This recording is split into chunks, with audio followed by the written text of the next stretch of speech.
It is time now for the triple click battle royale. Many will enter, 10 will survive. Welcome to Triple Click, where we bring the games to you. Today we are going through our games of the year, saying goodbye to 2023 by listing our 10 favorite games each. Me, Maddy, Kirk, let's go through it.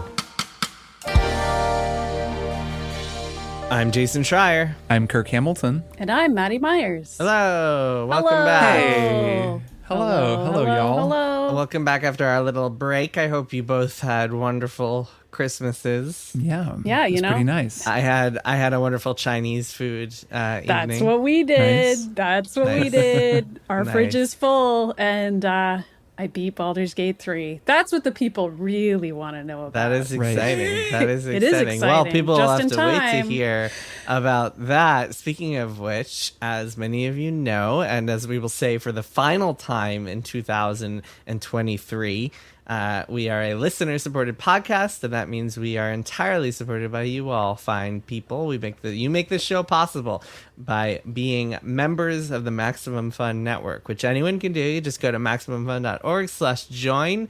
Maybe do it as a holiday present to yourself or a New Year's resolution to yourself. Be like, man, my resolution is to support my favorite podcast. And if you do become a member, you not only make the show possible, but you also get bonus episodes every month, including the one that is going to go up on New Year's. New Year's Day is a little 2024 treat for everybody, where we do a deep dive Beans cast, aka spoiler cast, into Baldur's Gate 3, which Maddy, you of course have just completed. So that'll be very fun to talk about. Yes, and I can't wait. Yeah. that's going to be the first. we we're haven't opening, recorded it yet, opening but the, I can't wait. It's going to be great. It is gonna going be to be great. great. Opening the year off with a banger of a bonus episode. And of course, we will have nonstop banger bonus episodes throughout next year and a backlog of nonstop banger bonus episodes. So become a member, get them all. All right, we have a lot of games to talk about today. We sure this do. Week, we are It's a big doing one. our annual Games of the Year episode. Where we're all just gonna break down our top 10 games of the year. Might be some repeating entries, might be some that we all talk about, but we're just gonna do it.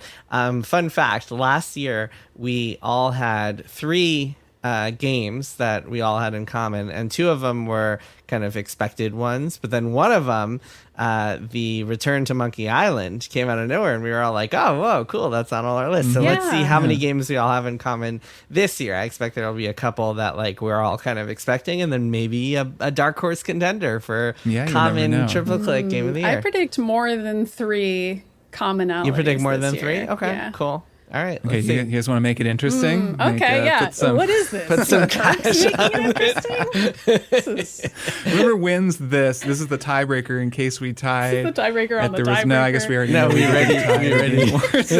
This is a parlay, or I don't know. This is getting really complex now. Kirk spent too much time with me. He's like trying to gamble on everything. You're rubbing You off guys want on to me. make it's this true. interesting, huh? I'll throw down a couple dimes, A couple of bills. All right, let's get to it. So we're gonna go in order of me, and then Kirk, and then Maddy. So you guys ready? You ready to talk about some video games? Super ready. Yeah. Okay, so we're each going to break down our list one at a time, our list of 10. And so I'm going to do my list. Before I do, I just want to give a shout out to a few games that I didn't play enough to like be real contenders on this. I hear that. Alan Wake 2, Cyberpunk Phantom Liberty, Lies of P, and Trails to Azure all could have potentially made the list, but I just haven't had time to play them. So maybe they'll be contenders next year. I don't know. We'll see. But let's get on with the real list. Number 1, Octopath Traveler 2. Yeah. Octopath Traveler 2, phenomenal JRPG.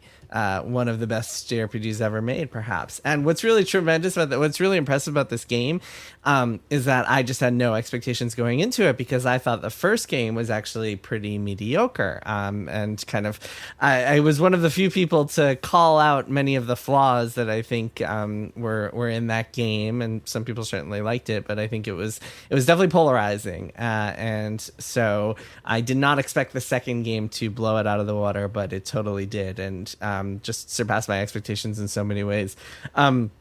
the two things I'll highlight is that number one, other than like the music and the presentation and everything else that it has going for it, number one is that it fixes the biggest flaw of the first game, which was that every single chapter unfolded the exact same way. It was like town, dungeon, town, use special ability, go through a dungeon, boss, end. Every single time. You did this 32 times, 4 times for each of the 8 characters. Oh my God. The second game totally switches that up, which by itself just totally makes it feel like a brand new experience and makes it really cool. The second thing is that the side quests really impressed me because unlike many RPGs, they don't just give you like an indication of where to go and then let you follow markers just kind of mindlessly to go collect whatever. Instead, they give you hints and you have to kind of figure it out, almost Elden Ring style, which I was super impressed by and just really enjoyed. Again, it's an evolution of the system for the first game. So yeah, Octopath Traveler 2, just a phenomenal game. So wait, by number one, do you mean it's your number one? No, this is in no particular no order. Okay, No. okay. Just the order I thought of them Yeah. as I was writing the list. Number 2, The Legend of Zelda: Tears of the Kingdom. I just want to say, I won't go on too much about this game, which is one of the greatest ever made. I think it's gotten kind of lost in the shuffle this year as everyone, like this game of the year, this GOTY season, as everyone raves about Baldur's Gate 3. And man, don't forget about Tears of the Kingdom. That game is tremendous. No, man. Probably I could never if I was a Game Awards voter, I would have voted for that for Game of the Year over Baldur's Gate 3. That said, number 3 on my list is Baldur's Gate 3, which is also just a fantastic accomplishment. Just what an achievement. I've been hyped about this game since the second I saw Larian Studios was making a successor to the Baldur's Gate series, and I'm really happy that it's kind of like penetrated the mainstream and become this mega hit, both critically and commercially.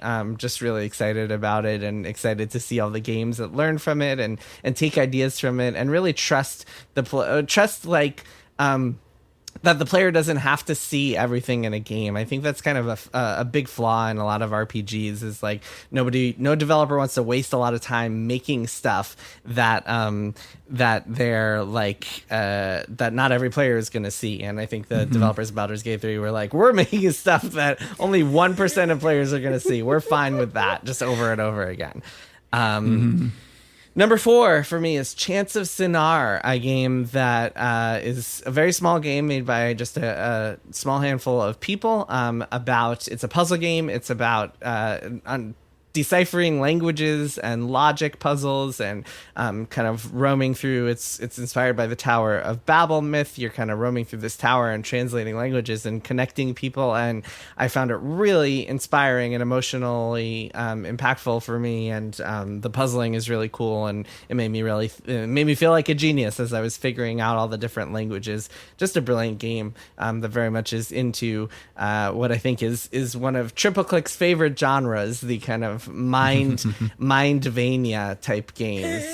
Mindvania. The Metroidvania. That's right, yeah. of course. That's the term that's bouncing around. Number 5 is Super Mario Brothers Wonder, which is just a delightful, as I described it a couple months ago when we were doing our triple play, it's just kind of a joy to play every moment of it. It's just constant delight as you play that game. I've beaten most of it. I want to go back and kind of do all the special levels, which I haven't had a chance to finish yet, but just a tremendous platformer that just is constantly shaking things up on you and throwing new twists in the formula with its wonder seeds, in which you are going through a level and then you'll find one of these wonder flowers, and suddenly everything will twist around in some crazy way, and the way they manage to keep surprising you as you're going is just such a thrill and such a pleasure to play. So like one level you might be just playing kind of a normal 2D platformer, and then you'll get one of the wonder flowers, and then everything will switch to like a top dimensional perspective where it's like you're walking as like it's Hotline Miami and you're just like staring at Mario's head.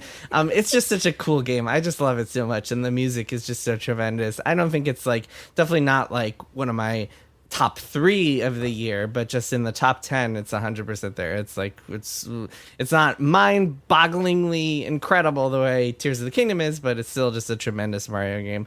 And I can't wait to see what that Mario team at Nintendo keeps making. Some creative people on that Yeah, team. man, I can't wait to see like presumably they've got a 3D Mario in store, like maybe for the Switch 2 next year. And man, cannot wait to see what they come up Pretty with. exciting. Same, yeah. Number 6 for me is Star Wars Jedi Survivor. I know this game got panned for its technical issues, but when I played through it on PS5, I did not run into many big issues. And I had a great time playing it. I didn't finish it, but I got pretty close to the end. And while the story, I could take it or leave it, the combat and the platforming especially just feels so damn good to play that I could just keep playing that game. Like if I had more time on my hands, I would probably just dive into that and like try to 100% it, get all the secrets and stuff. Oh man, so good. I should go back. I should like start it over almost. I don't same. remember what I was doing. You but really should. It was fun and it runs well on my PC now, and I should just play it. Yeah, you really should. It's a good especially now game. that they fixed a lot of the technical problems. Just the fact, I talked about this when we did our triple playing on it, but just the fact that like you start off with a lot of those kind of traversal abilities that you gained in the first game, like double jump and like zipping and stuff, and you get an air dash as you go. It's just like, this is the Hollow Knight bringing air dash to every game has been a very welcome thing. So I just really liked it, and like the Souls inspiration is really cool. There are a lot of tough bosses that you can find, and I really enjoy that. I really enjoy the way it blends the kind of accessibility, approachability of like that you would expect from a Star Wars games. There are tutorials, and there are kind of it wants you to know how to play it, but doesn't kind of like skimp on the difficulty, especially if you're playing at some of the higher difficulty settings, which I was, and I really just like it. It's just a really well-made game. One quick little tidbit, by the way, I don't know if you guys remember this, but a couple of months ago, I reported that Stig Asmussen, who is the director of this game, left Respawn, the company that made this game. So it'll be interesting to see what happens with the third one, because the third one has a new set of directors who have kind of been like promoted upwards to take over. And so it'll be totally fresh blood for the third game, which I think could lead to some more innovation and interesting stuff. And I don't think we'll see it for quite a few more years, but should be very interesting to see. Nice. Number 7, this one I played and beat in the last week thanks to a Kirk Hamilton recommendation, and it made the list. It is called Paranormasight, the 7 Mysteries of Honjo. I really like this game. This game is a visual novel in the style of the Jason games that I rave about all the time. The Danganronpa. Jason Core, Yeah, I it's think Jason Jason Core. Yes, Jason. That's There right. you On go, the Jason Discord. Core. The Zero Escapes and the Danganronpas of the world. There's a whole flow chart. Whenever a game has a story chart, I'm sold. I'm just like, yep, story chart, you got me. Yeah, I saw that and I was like, okay, Jason's gonna put this on his list. Whenever there's enough of a branching narrative that you have to leap between characters and stories and stuff, I'm in. This game, I would say it can be a little convoluted. There's a big glossary of character names and mysteries It's you only have to getting know more about. Jason Core the more you go on. Yeah, even for me, Maddie, it is a little convoluted. Yeah, All right, that's fair probably enough. the thing I've struggled with it is keeping everything straight. It's a little convoluted. Yeah, but the writing is really good, and I just really enjoyed the way it plays. It's people who come into this and are like, oh, I should check that out. So let me kind of give you the premise of it, and then I'll tell you about how it's a little bit of a bait and switch. So the premise is it's set in Japan. It's set in this area called Honjo, and there are a bunch of kind of mysteries, and it's the middle of the night. And what happens in the middle of the night in the fiction of this game is that a bunch of people, like 9 different people, get these stones that are called curse stone, or talismans that are called curse stones or whatever, and they become curse bearers, which means that they have an ability that they can use to kill somebody if certain conditions are met. One condition, for example, the first one you get is that someone has to be facing away from you for you to kill them. And the reason that people are encouraged to kill one another is because if you kill enough people, you get what's called soul dregs, and then you can use them to fill up your curse stone, and then use that to cast what's called the Rite of Resurrection to revive someone that you know or someone who has died. And that's the core premise of the game. And then it unfolds over the course of a couple of days where you are watching a ton of different characters kind of reckon with this and figure out how to deal with it, and maybe figure out how to everyone has their own motives. Some people want to make the right, like go through with the right and kill people. Other people want to stop the whole thing from happening. Other people have their own kind of increasingly complicated motivations. And it's just a really fascinating story that plays with some really interesting ideas things, and also plays with some really interesting mechanics in a way I've never really seen a game do before. That I think is really cool. Very Kojima-ish, like in Metal Gear Solid. Reminded me of without saying any specifics. Yeah, without getting into specifics, but it reminded me of what's the name of that weirdo fight in the first Metal Gear Solid? Psycho Mantis. It's that kind of stuff. Sure. It's reaching out of the game in some very fun ways. Yeah, it's cool. It's a really cool game. I really enjoyed it. The one thing I'll say is that there's kind of a bait and switch in that the first part of the game makes you think you're playing this kind of like going around and cursing people and killing people, but it's very much not that. The most of the game is reading. It is very much a visual novel. So keep that in mind if you're going to check it out. Number 8, this one's pretty easy. Spider-Man 2, just a straightforward action-adventure romp. The three of us talked in our Beans cast about some of the story issues that we found in Spider-Man 2, and I won't say it's a perfect game, but it was so much fun to play through that I just think it justifies a spot on this list. Swinging around New York just does not get old. Also, by the way, we haven't talked about this because it all happened while we were gone, but that huge Insomniac leak last week where like some hackers posted 1.7 terabytes of leaked data, everything from like future Insomniac plans to personal information about employees. I wrote a piece about it that we'll link in the show notes for Bloomberg about the kind of fallout for employees and how horrible it was for them. But I will say that I think the revelations, one that I'm sure Maddy is very excited about, is that Insomniac has signed up to do an X-Men game. And the kind of my lighthearted observation here is that playing Spider-Man 2, I was like, man, I wish I could swing to Westchester, New York, but maybe they're saving that for the X-Men game upcoming, which is a fun revelation, but of course a very tragic leak that really hurt a lot of people. Wish that hadn't been how we found it out. Yeah, it's a sad way to find out about a game, right? Like is in that context. But then again, I mean, it's not like diminishing the hype. Like that stuff is whatever. The thing that's really horrible is the personal information. Like people having to spend their holiday breaks worrying about identity fraud. Like that's the type of thing that's really scary.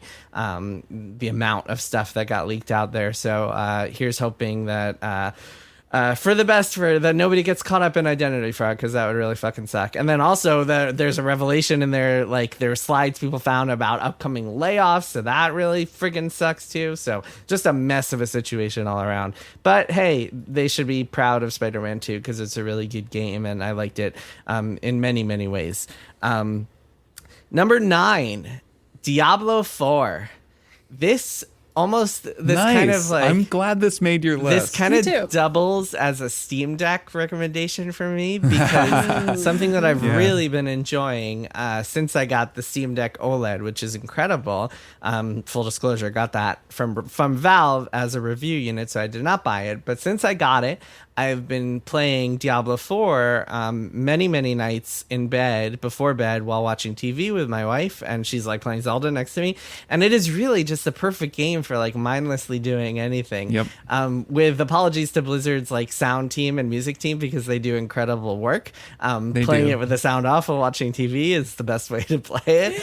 I've been really getting into it. I've been playing my cold build sorceress and like taking on all sorts of challenges. It's gotten increasingly, it gets really tough as you play. Are you doing the story stuff or the seasonal The story stuff. I'm playing through the campaign. Nice. It gets really challenging. Oh, nice. The campaign is cool. It's really There's cool. some really cool stuff toward the end. I really liked it. Yeah, and it gets really tough. I struggled a lot with, do you remember, Kirk, that boss on the top of the mountain who's casting all the druid spells at you, like the storms and the lightning bolts and stuff? That was a tough one.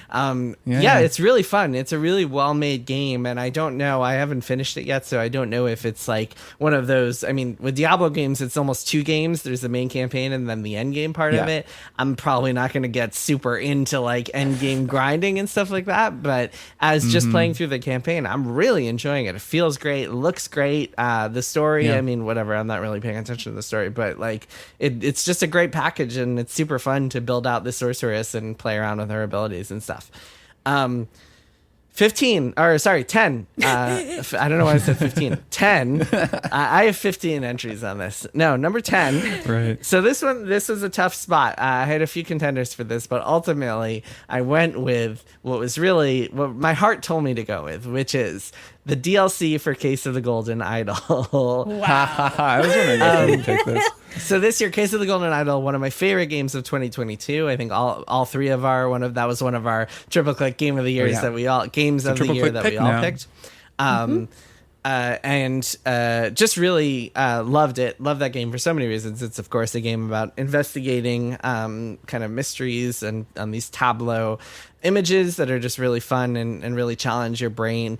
And this year, the developers released 2 different DLC packs, each of which has 3 episodes. So the equivalent of like not quite a new game, but almost a new game. I mean, 6 new episodes. So I think it's fair to say, and they're all really good. And some of them are the best, even better than stuff in the main game in terms of just kind of the puzzles and the way it forces you to think about things and the information that you're kind of achieving a lot or figuring out along the way. So I really loved it, and I feel like it just deserves a spot on this list, even though it's not technically a new game, it's DLC, but it was good enough. And then I'm sure next year the sequel, which was just announced at the Game Awards, The Rise of the Golden Idol, I'm sure that'll make my list next year, so stay tuned for that. But yeah, I mean, when it comes to these Metroid Brainias, as Kirk called them, I really cannot get enough. I cannot get enough of these Jason core games.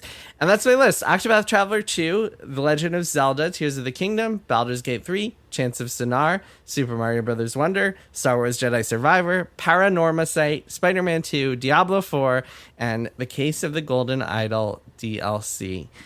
All right, Kirk, you're up next. Nice. I have a huge list of shout outs and runners up that I'll maybe do at the end. I'll run through the names just because there were so many games that I liked this year.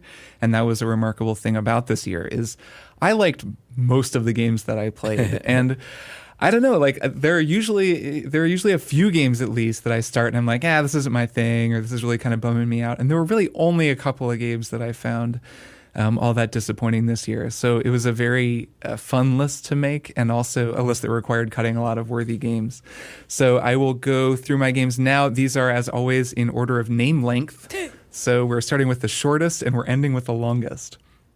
The first game on my list is Jusant, a French game by Don't Nod that I talked about on the show just a few weeks ago and have played more of since and really, really love. This game is really awesome. Did either of you play this game at all? No. Climbing, Maybe I don't know. The climbing doesn't really seem up my alley. But yeah, go ahead. Well, it is wonderful. So I love a game that centers on an unusual mechanic and specifically traversal. In a lot of ways, this actually reminds me of Death Stranding in that most of the game is about moving through space.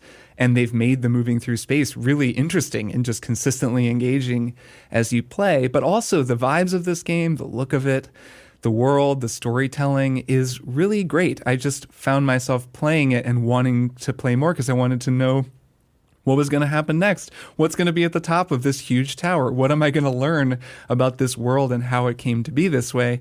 And I just really love it. I think it's beautiful looking. It has gorgeous music. It sounds, I'm not sure who the composer is, but the music reminds me at times of that movie Amélie. It has that of floating, ethereal, I love and that somewhat soundtrack. French sound. I wouldn't be surprised if it was a French composer. It has a sort of European aesthetic in the music.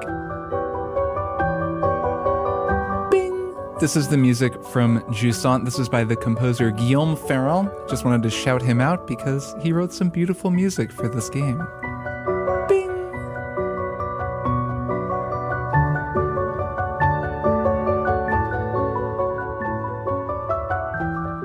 So that's my first game, and the game with the shortest name is Jusant. Highly recommended. Next, with a slightly longer name, similar length game, though, is Dredge, which I really just kept coming back to. When I started playing it, I just couldn't stop, really. I got into the groove and then just coasted along. It was one of the most playable games I played all year. And I guess the thing I'll share about it is that scope, the size of the world of this game, is a thing that I really liked. So Dredge is a sort of cosmic horror fishing game, I suppose you'd call it, where you're fishing in this weird sort of down and out little archipelago, and you gradually go out from your starting harbor town, or I guess port town. I don't know if it's a harbor. Maybe it is a harbor. Anyways, you go out from the harbor to environs around and sort of discover more and more cursed, weird places. And you are fishing the whole time and pulling up fish and then having to arrange them on your ship, which you're constantly upgrading and adding more space. There's the kind of Resident Evil style inventory mini game where you have to get all the fish organized, you have to deliver them and sell them before they go bad. But then you start pulling up fish that are all warped and weird and, have giant eyes or weird growths on them or are covered in slime or have some poison that starts to get on the other fish in your hold. And as you play, there really is kind of a story. Like the longer you play, the more you start to wonder, okay, what really is going on here? And who am I? Because you don't see your character, but you are somebody. And it becomes clear that you have some kind of a relationship with the people around you. So one of the fun things about the game is the way that you kind of learn this story as you play it. And then especially through the end, it sort of surprised me in the final acts with how I found myself with all these unanswered questions about who I was and what was going on. And they say unanswered or they are answered? No, they are answered. Okay. Well, depending on there are multiple endings. I think I mentioned this on the show earlier, but if you go back and you get the sort of full ending, you do learn what's going on. But it does require you to dig up some secrets. Well, fish up some secrets. I guess that's true. Dredge up some secrets. To the thing about the scale, I think this game kind of feels a little bit like Outer Wilds. And I don't want to mislead anybody saying that because Outer Wilds is this work of design genius that's, speaking of Metroid Brainia, and again, to underline, not my term. Freshtick used that on the besties and he credited somebody else. Maybe Nick Sutner or somebody, I don't know. At this point, it's just a term. But it's not that kind of game. It's not like Outer Wilds. It doesn't have that kind of wild sense of exploration and discovery, but the size of it, the way that you trundle your little boat from one area to another and how quickly you realize, oh, suddenly I'm in this new weird orange zone or this weird swamp zone. It just feels like in Outer Wilds when you go to another planet and you're like, oh, it was right there, but now suddenly I'm in this whole other world. Like something about the sense of scale. There's even the same anglerfish from Outer Worlds. And there is, a little bit of that sort of cosmic, because Outer Wilds does have some real cosmic fish are scary in horror. Both games. It's so true. And there's like that unspoken kind of fear that does linger just outside of your view in both games. The universe is mysterious. I'm wiggling my fingers. Imagine that. So anyways, Dredge is just a very well made, very confident game, and the team that made it should be very proud. And I think it did pretty well for them. Okay, my third game, the next longest name. This is a game that completely derailed my attempts to play some of the games that didn't make my list because I got so into it over the last week, and that is Lies of P. This game rocks. You guys have got to play this game. It is so good. I played a little bit of it. It was my one more thing earlier in the year, and I played enough to be like, oh, this is cool. It's pretty much Bloodborne, but with Pinocchio, and it's better than you'd think. And because I had played, 3 or 4 hours, beaten like the first boss and gotten to the second boss, I figured, all right, I've kind of seen what this game is. It's a lot like Bloodborne. Yeah. I don't know if I have one of these more than a right lot. now. I mean, the first level, which I also played over the past week, it's Yarnum, like straight up Yarnum. Well, I mean, I don't think it's fair to say that it isn't a clone, because I think that actually what they have brought, the developers, Round 8 Studio, a South Korean developer, they brought a lot of inspiration and some cool ideas, both narratively and in the mechanics. But I'm just saying the first impression influenced. is like, oh, this is just Bloodborne. Like my first impression after playing an hour of it is like, oh, this is just Bloodborne. But yeah, go on. Well, so what I think is remarkable, for starters, is Bloodborne is one of the greatest games ever made, and this game is so close to it. That's totally I mean, fair. I've played a lot of From-likes from other developers. I've never played one that felt as much like a From game as this one did. I've never played one that had a narrative hook as strong as this one, and I've never played one that had combat that was as fun as this game. So Lies of P, I'm sure a lot of people listening already know, but it is a lot like Bloodborne, so it's a Souls-like game with kind of that same steampunk. They describe it as the Belle Epoque era, but that kind of vibe with a gothic horror and a lot of sort of rain and city streets while you're fighting against horrible monstrosities. But in this world, you are Pinocchio, and this is the world of Pinocchio, inspired by the literary world of Pinocchio. And they take that so far and lean into it so hard in so many awesome ways that I'm blown away by how consistently cool the tone and story of this game are. Like, it was actually on the Besties. They talked about it. Justin McElroy was he had been joking about this game forever, and then at the start of their episode about it, he says something along the lines of, when you actually sit down and you're like, oh, okay, so there's a world where puppets do everything, but then the puppets rise up and they're evil, but then Pinocchio, because he's part human and part puppet, is the only one who can stand against the puppet army. And actually, wait a minute, that's a really cool idea for a video game. And he's right. I totally agree that it is a fantastic idea, and am just amazed by how well they've executed it. So, okay, I have played a ton of this game now. I'm probably 2/3 of the way through it. I've beaten a lot of the bosses. I've had a great time making my builds and like customizing my characters. I could talk about this forever. I won't, but I will say there are so many little refinements that they've made that I think are the mark of real brilliance, because it's hard enough to make a game like feel like Bloodborne and have the energy of Bloodborne and the combat to be as satisfying as Bloodborne, especially when you take elements from other From games as well. So this has Bloodborne-style combat where you lock on and you do a quick dodge. There are pretty limited iframes, but you can do that. But it also has a Sekiro-style parry system, so you can parry every attack. And if you're really good at it, you can play the whole game with these like wicked parries where you're disarming enemies by blowing up their weapons. And in this really aggressive mode, you have a prosthetic arm that can get all of these different abilities that's also like Sekiro. And then there are all these little things like, I don't know, if you use up all of your Estus flasks, basically, your last one slowly charges up as you damage enemies or as you damage the boss, and then you can get one back. So once you're totally out of healing, if you play well and kill a lot of enemies, you'll get a healing flask back, which can turn parts of the game into this really fun kind of risk-reward thing. Just a cool new idea. Or weapon customization. The handles of a lot of weapons can be separated from the blades, and they're upgraded separately. The handles manage what the weapon scales with, and the blade manages what kind of moves it does, or like what kind of damage it does, and how much damage. So you can combine and mix and match in a way that just gives a ton of freedom for builds. I've been really struck by looking up build guides for this game.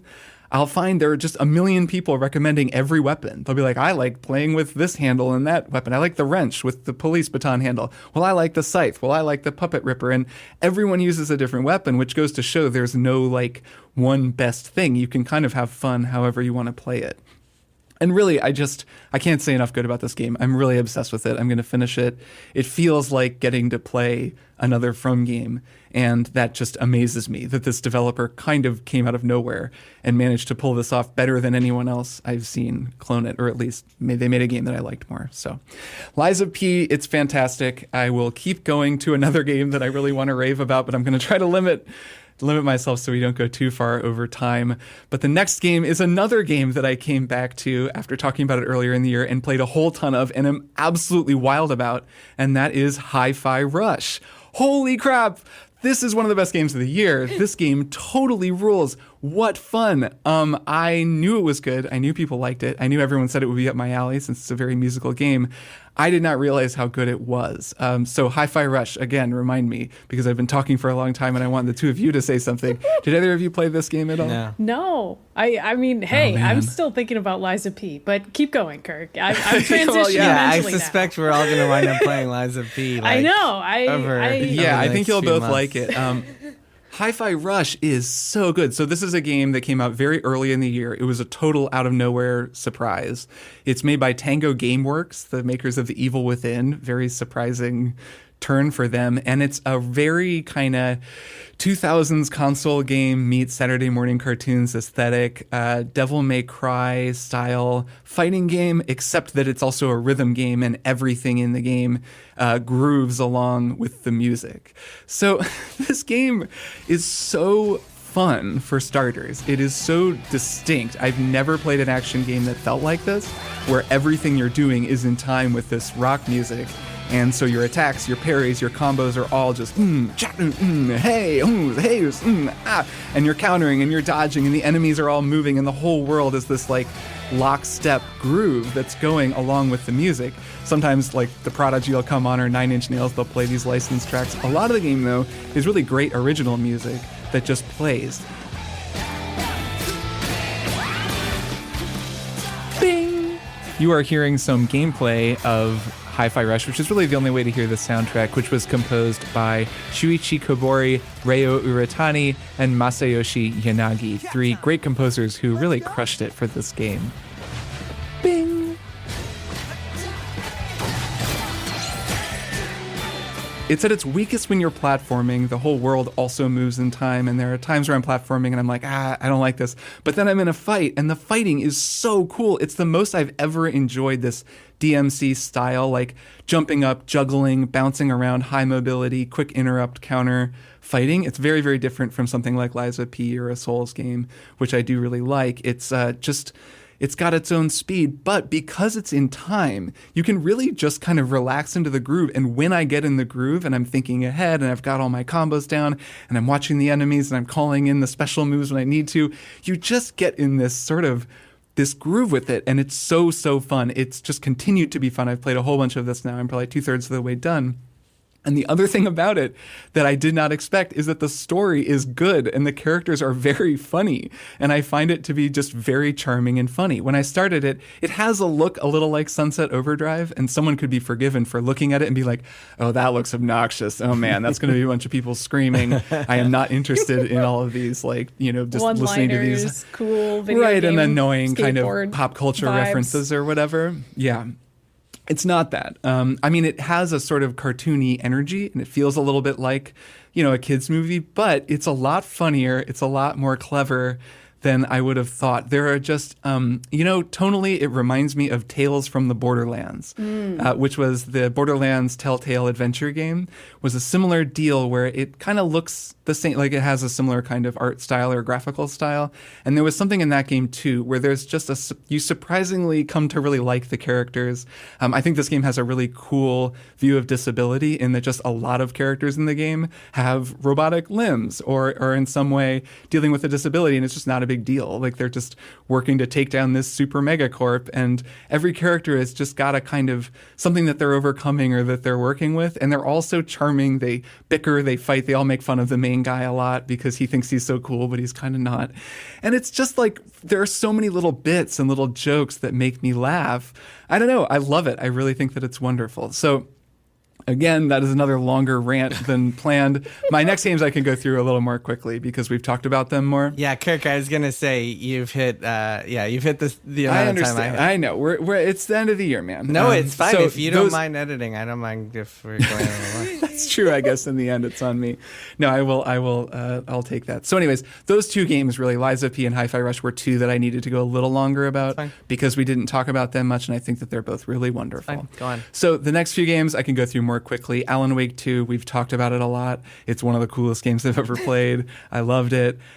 Show Me the Champion of Light, etc. What a great game. I just absolutely loved it. Show me the champion of light. I'll show you the That song has been stuck in my head since the Game Awards.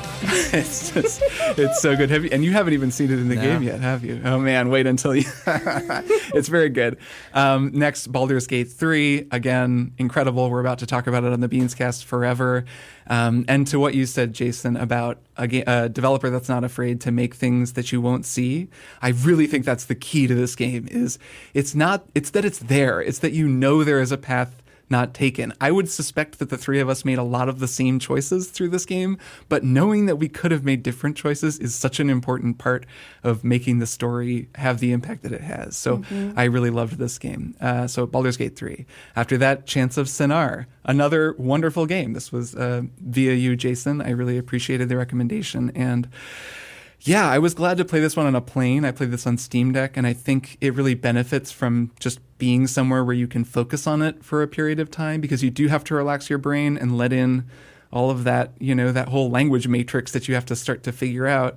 And it takes a minute to get going. At first, it's like, okay, what is going on? I just have no idea. Am I even going to be able to do this? And then you get your first little handhold, and then you get your second, and then it starts to cascade. And then pretty soon you're like, oh my God, I just want to play this forever, which is the way that any of those kinds of games really should work. So Brainworm games. I loved it. Yeah, I loved it. And I think those developers, again, I think their first game, they should be very proud. Second, but second. Incredibly well made, and could not have been easy to design that game. Holy crap. All right, 3 more. We've got Cyberpunk 2077, and I'm putting down Cyberpunk 2077 2.0, partly because the name length looks better if I'm doing my my names as they get longer, but also because I loved Phantom Liberty. I think it was an incredible expansion. I really just thought it was fantastic. It was a great addition to the game, but I really liked Cyberpunk 2077 as well. I had kind of played through it earlier in the year and then played it again with 2.0 and really relaxed, took my time, did the whole thing, like really saw all of Johnny's story, saw all the endings, and really came to appreciate what a wonderful game it is. It certainly has its problems. It has its, some quests that like don't work for me. It has like weird, you can still see the pieces of the game that didn't work, like that they wanted to make it into something that it wasn't. And to this day, like the GTA immersive cop stuff, I just don't care about any of that. They could have just made it a story game, but it bears all the hallmarks of a game that wanted to be something much, much bigger than it wound up being. But what it wound up being is really, really good now. So I just loved it and was very happy for all my time I spent with it. Next, we have the most bittersweet entry on the list, and that is Shadow Gambit, The Cursed Crew. This is the third major real-time stealth tactics game from developer Me, a German developer that shut down after shipping this game because it just didn't sell well enough and it was hard for them to make it, which was really sad because I've loved all of their games. I loved Shadow Tactics, I loved Desperados 3, and I love Shadow Gambit, The Cursed Crew. I played a bunch more of this over the last few weeks. And man, I love stealth games. I love to look down at a little field and figure out a million different ways to solve a given problem. I love all of the ways this game has variable difficulty and just allows you to tackle things in all these different ways. It's the most welcoming of these that they've made, with so many different options, so much that you can do. They've added all this DLC with like returning characters, and just there's like an almost infinite amount of stuff to do in this game, and it's endlessly interesting. I think it's so well made, and they got so good at making these games. I'm sad that they're not going to make them anymore, but they have made an incredible, like they have a real legacy here, and I really encourage anyone to check these games out. I mean, all of them are good. They're all pretty equally good, though I would say actually that Shadow Gambit does feel like a culmination. So it's an incredible, incredible game. A great swan song, you might say. Yes, a great swan song. And last but certainly not least, The Legend of Zelda, Tears of the Kingdom. Mm-hmm. What else is there to say about this game? Beautiful, amazing game. Made a whole strong songs just about the music. I'm glad you didn't forget about it because so many people seem to have. No, it just how is it amazing to me that they outdid Breath of the Wild, and I think that they did. I know some people don't feel that way, but I feel that way. I think it was just like a tremendous achievement. So an absolutely wonderful game.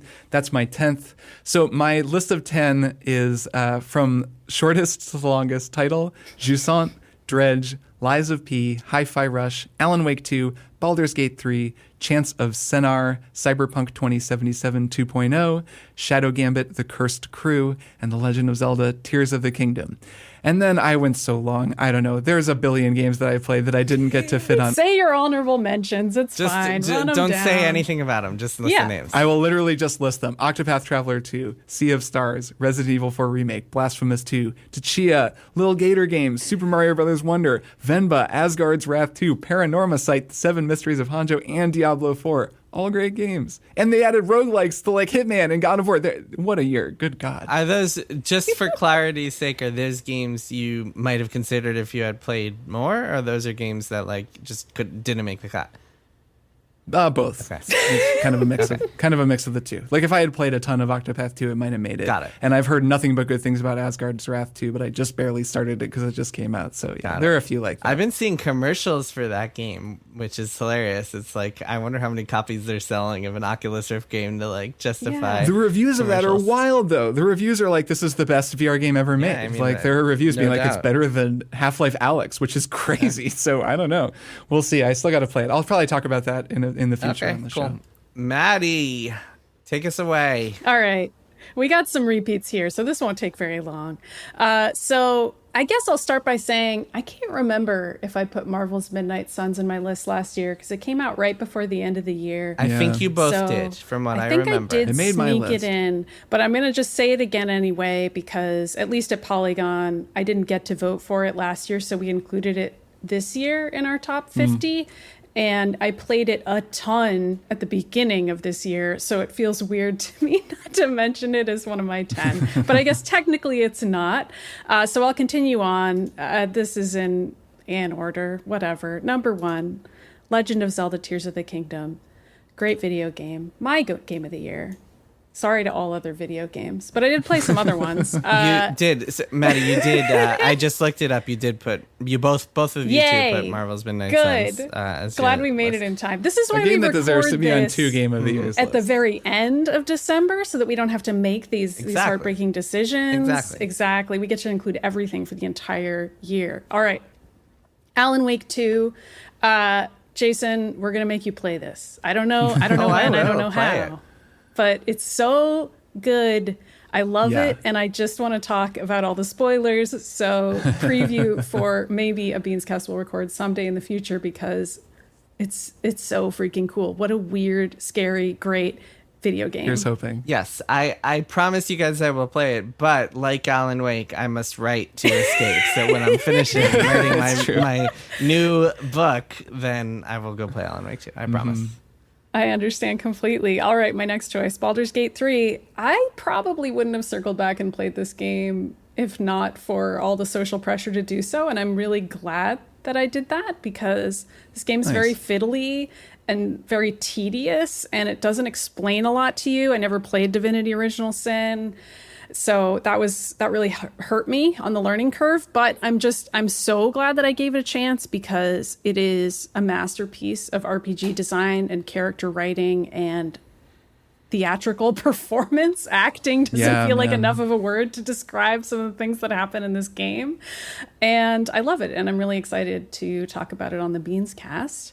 Continuing along, number 4, Metroid Prime Remastered. This is kind of a joke that Nintendo played on me specifically, where as soon as I installed Metroid Prime on my Steam Deck and beat it in full, they released this for the Switch, and then I had to play it again.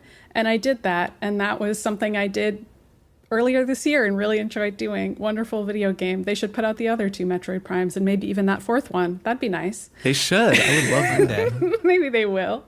Number 5, Venba. I talked about this on the show. I don't remember when, 2 episodes ago, an episode ago, but it's kind of a cooking game meets personal memoir style family that emigrates from India to Canada, and a kid growing up in that environment with their immigrant parents, and just a lifetime of memories, and kind of combining that with cooking game mechanics.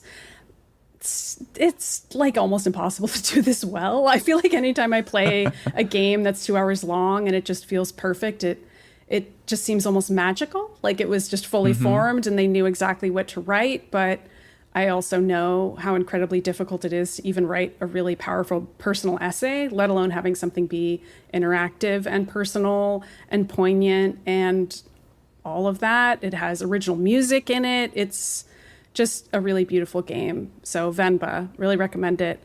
Next one, Dredge. This is a really cool horror fishing game. I loved it. I thought the storytelling in dribs and drabs was really cool. Kind of reminded me of Hades a little bit, to have little marks in the game that you keep returning to, people you keep talking to. You learn more about them as it goes along, and then you go out and you do your fishing work, you do your difficult fishing work, and then you come back and learn more about the world. I really like that storytelling style. I think it works even outside of a roguelike setting, and it's cool to see another indie game kind of playing with that as a format for telling a story. And number 7, Chants of Sennar. We all liked this one too. Really good, really good. This is maybe triple click core. I think we could say that. This is a puzzle game with process of elimination style solutions, which is maybe not the best, but my favorite part of it is actually the context clue elimination format for puzzle solving. So Case of the Golden Idol does this too, where maybe you don't have a great guess for something, but you just keep looking at the context of the puzzle and you're like, okay, I've got this blank spot here. I don't know what it means. and I'm just going to look at how other people are reacting to this, be it an object or a description of a situation or a clue. And I'm just going to keep thinking about that until I figure it out. And whatever form of brain teaser that is, the context clue in order to figure it out, I think we all really enjoy. And that's on full display in Chants of Sennar as you're deciphering each of these languages. Number 8, Cocoon. This is just a really fun indie game that I played in like 2 days and kept thinking about. I love it when a game is just all environmental puzzles. It's like my favorite part of a lot of Metroid games, so no surprise. I really like Cocoon. Plus, it has that kind of alien bug. I was going to say, there is a lot. I played kind of a bunch of Metroid-esque Cocoon to too, it. and definitely has some Metroid to it. Mm-hmm. Yeah. Really good. And then I picked, for number 9, I put Dead Space, the remake. I really liked this. Nice. Really scary game. Didn't even beat it, but thought about it a lot after playing it and how good it was, how well designed it was, and just the choices they made with the sound design in that game. I just loved it. It was really spooky and good. Maybe I'll go back and beat it someday. And then last but not least, Super Mario Wonder. Yet another triumph in sound design. Really, really beautifully sounding game. You gotta play it in headphones, folks. Like, yeah, it's Mario, but...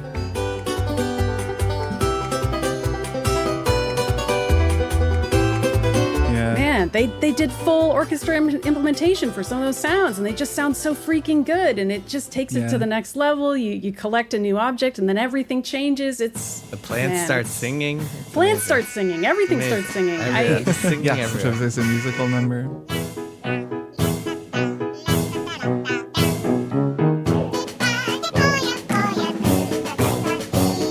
This was really the year of the musical. Multiple games on this list ended up being musicals, and I love that for us. That's the sound. Yeah, it's great. It's definitely something I won't complain about. So, okay, Maddy, read your list, and then we'll discuss the ones that we all have in common. You want to read your list from the beginning?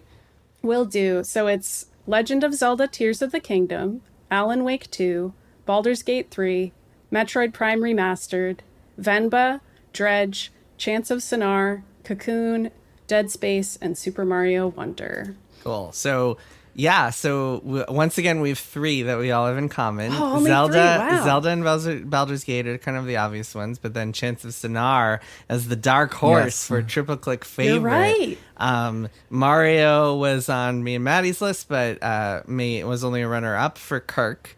And Alan Wake 2 was on the 2 of your lists, but I did not have time to play enough of it. Yes. As well as Dredge. To qualify. That's Dredge, true, yes. Well, I'm about to talk about Dredge in a sec. You know, I had one thought before we take a break that I wanted to share that I just thought was interesting. I was looking at where all of the games on my top 10 list were made. None of them were made in the United States, and they were made all around the world. Interesting. I love and that. it's kind of a really cool representation of how global the games industry is. There's games made in Paris, in Toulouse, so 2 from France. There's South Korea, Tokyo and Kyoto in Japan, Germany, Poland, Finland, Belgium, New Zealand. That's where Black Salt Games is based. So it's very cool to be playing these games that were made from all around the world that wound up being my favorite games of the year. And I just thought that was interesting. Where was Dredge made? Yeah, where was Dredge? New Zealand. made? New Zealand. Oh, yeah, interesting. That's Black Salt Games. Small team. You know what's really cool? Yeah, it's like, I remember like a decade ago, maybe even sooner, closer, like more recently than that, people used to think of European games and specifically European RPGs as like Euro junk because there would be a lot of mediocre kind of buggy ones, and now we're talking about a game of the year that's European RPG in Baldur's Gate 3, Cyberpunk, which is a European RPG that is like got this incredible revision. So yeah, different world than we used to live in. No, the United States no longer has a stranglehold on genres, and yeah, very clearly It's true. globalized industry, which is cool. really cool. And especially like seeing the amount of creative stuff you're seeing out of other cultures that maybe like a US designer wouldn't think to make. Totally. With different storytelling traditions and conventions, which is part of what makes these stories so exciting for people all over the world. It's really cool. Yeah, it's very cool. Okay, let's take a break and then I'll talk more about Dredge. Hey, this is Andrew Reich, the host of Dead Pilot Society, the show that takes comedy pilots that were sold and developed at networks and streamers but never produced and gives them the table reads they never got a chance to have. If you've never checked out Dead Pilot Society, this month's episode might be the place to start. The cast is incredible, headlined by the one and only Zooey Deschanel, and also featuring Paget Brewster, Michaela Watkins, Hamish Linklater, Asif Ali, and Maximum Fun's very own Hal Lublin. So go to MaximumFun.org or your favorite podcatcher and check out this incredible cast on the latest episode of Dead Pilot Society. If you need a laugh and you're on the go, try STOPPODCASTI. Were you trying to put the name of the podcast there? Yeah, I'm trying to spell it, but it's tricky. Let me give it a try.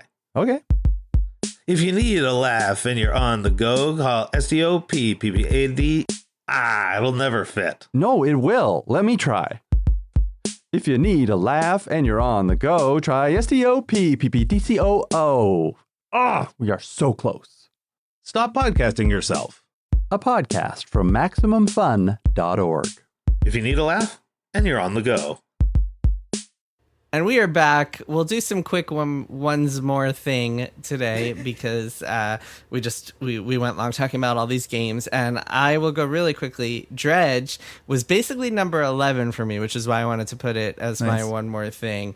And I think it's literally a one more thing. Yeah, it's my one for more your top 10. item on the list, and I think it probably would have made the cut if I had had time to finish it. So maybe it should have been one of those, like if I played this more. Yeah. But I did play a good chunk of it and really, really dug it. Especially one thing you guys didn't talk about is the mini games, which are so satisfying to hit. Yeah. They're such brilliant little, because they're so the way it works is every time you go fishing, you have this kind of little mini game where you have to hit the button at the right time, and it's such a perfect type of mini game because unlike many, I find fishing mini games and like RPGs to just be so tedious and boring. But in this, it's got that good balance between like quick enough that it doesn't wear out its welcome, but also like interesting enough that like satisfying enough and kind of has that feel of just making you really happy, get that little endorphin rush every time you make progress on your fishing meter. So they're really well done. And then on top of that, the inventory management is got that classic Diablo 2 style or Resident Evil 4 style of like gotta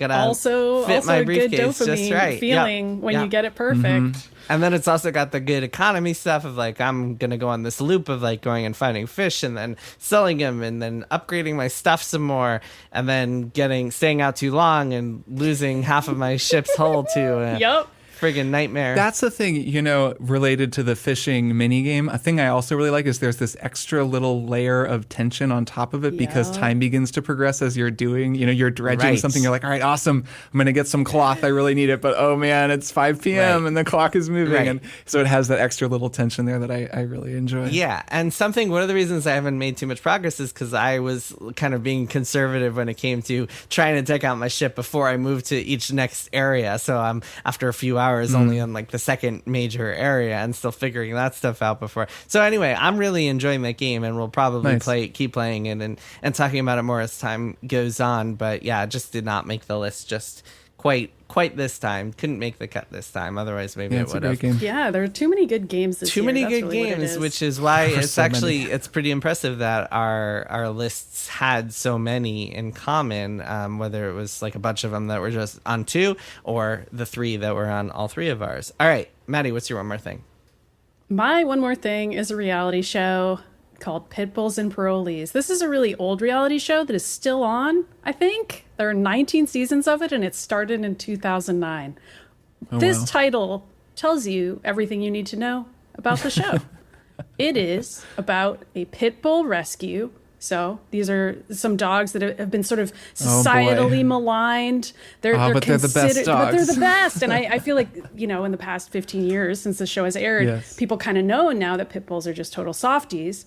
But 15 years ago, people just thought of them as attack dogs. A lot of them are in fighting rings, illegal fighting rings. So many of those dogs, especially ones that have been forced to fight, are rescued by this woman, Tia Maria Torres, who runs a pit bull rescue, a massive pit bull rescue. It starts in California, I think Sacramento when the show starts, but they do a bunch of locations over the course of the show. And she also hires parolees to work with the dogs. And so you get to know all of these guys who are on parole and can't get a job anywhere else, who take care of these equally tough dogs. And then you're just sobbing because you're like, oh my God, the Pipple made a friend, and like the parolee made a friend, and he's seeing a dog who's in the cage. cynical. And he used to be I in think the I would cage, just cry the and entire you're just like show. crying the whole time. This is like the most cynically manipulative concept that I've ever. No, it feels Jason, like But it's real, though. It's It's real not people. because I feel like if it were anyone other than this woman, the show wouldn't work. Okay. But this woman is just like completely captivating as a person because she has no guile at all. She's just one of those extremely stubborn people who's like, yeah, I'm just going to do this because no one else will. But that's not like something she's saying to be heroic or like to get attention or something. She's just literally like, yeah, I don't know. I'm super no nonsense. I don't really give a fuck about anything. I just really like dogs, and my husband's in jail, so I know how hard it is for people to rebuild their lives after they've been. In her case, she says her husband was wrongfully accused, and many of the parolees describe that as their situation, or they're in situations where you can tell that they had no other choice. Like they grew up in impoverished conditions and they ended up selling drugs, but just you can tell that like they really didn't have is many it other mostly career nonviolent options. crimes? Yeah. She pretty much only hires nonviolent offenders, although there's a couple exceptions where it's like kids who were really young when they did the crime, like an assault and battery when they were 17 and they were tried as an adult, for example. So you learn a lot about how unjust that system is, but also mostly you just get to know this really strange woman who's just stubborn and is like, I'm against these societal norms. And it's hard not to like her. And even though you might think it's a manipulative kind of a setup, you just end up being like, wow, maybe the world could be a more beautiful place and we could actually rehabilitate people by letting them take care of dogs and re-enter them into society that in a way that actually supports them and cares about them. And I don't know, Holy shit, it's the there are best. 19 seasons I and told you that. 203 There's 19 episodes of this. seasons. Oh my Yeah, I don't God. know of this show. It So sounds this isn't great. a show you watch. You put it on the background while you're doing Yes. chores. Right, okay.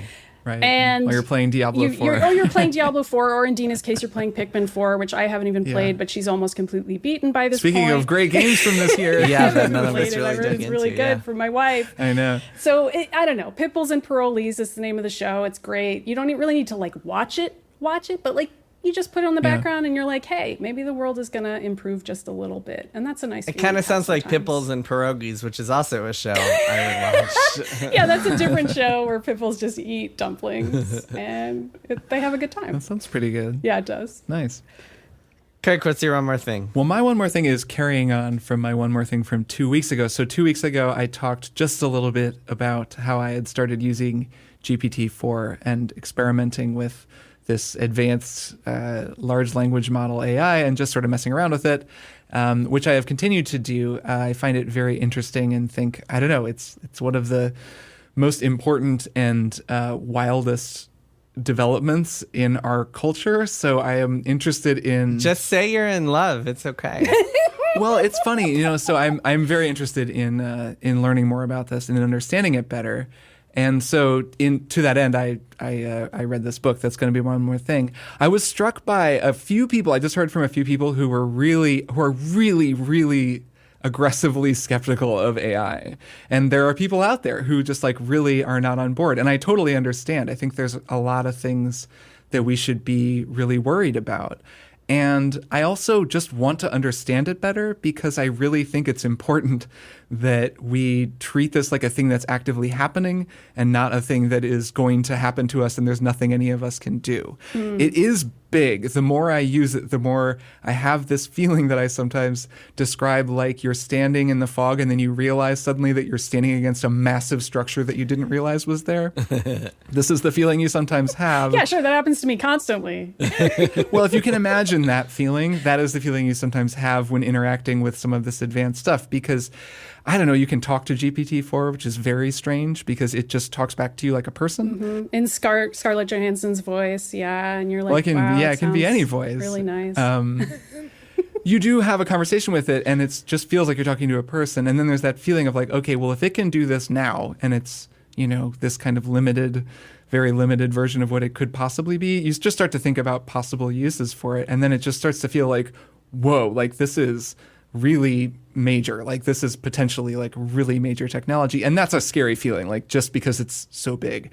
So I am interested in this. I do want to learn more about it. To that end, I read a very good book that I would recommend to anyone as a kind of primer for starting to think about artificial intelligence and our role in the kind of automation age in this coming sort of new, if you want to call it a new industrial revolution or however you want to think of it, because it's going to be a pretty wild time. I mean, it's always a pretty wild time, right? But it's going to be a pretty wild time over the next 10 years. So this book is called Futureproof: 9 Rules for Humans in the Age of Automation. It's by Kevin Roose, who's a tech reporter at the New York Times, co-host of Hard Fork, a tech podcast that and I'm sure a lot of our listeners like, which he hosts with Casey Newton, who's been on the show before. And it's a great book. It's a really easy read. I read it in like a day. It's just one of those books that you can just kind of roll through. It takes a look at different types of automation. He uses automation consciously and not AI because he wants to talk broadly about the idea of automation. He talks a lot about jobs, the idea of people losing work to, in this case, AI. In the past, though, he looks kind of at history. He has a great recommended reading list at the end of books that I think some of which are a little more dense and a little more academic, but that might be fun to get into. Like they aren't fully academic. They're just like a little bit more involved in this book, but it's a great starter and just a really interesting recipe for a way to start thinking about what it means to be a person, and specifically a person with a job, like a working person in an age when AI is going to be able to do so many of the things that we currently do. And he's kind of in the middle. Like he feels, I think like a lot of us feel, where there's some exciting stuff happening and it's pretty cool. And also it's really concerning and you can see a lot of potential for harm, a lot of people who could lose their jobs. So it's like this hard balancing act where you just have to kind of try to take it all in, figure out how you feel about each individual thing, and then try to imagine what the best version of it might be.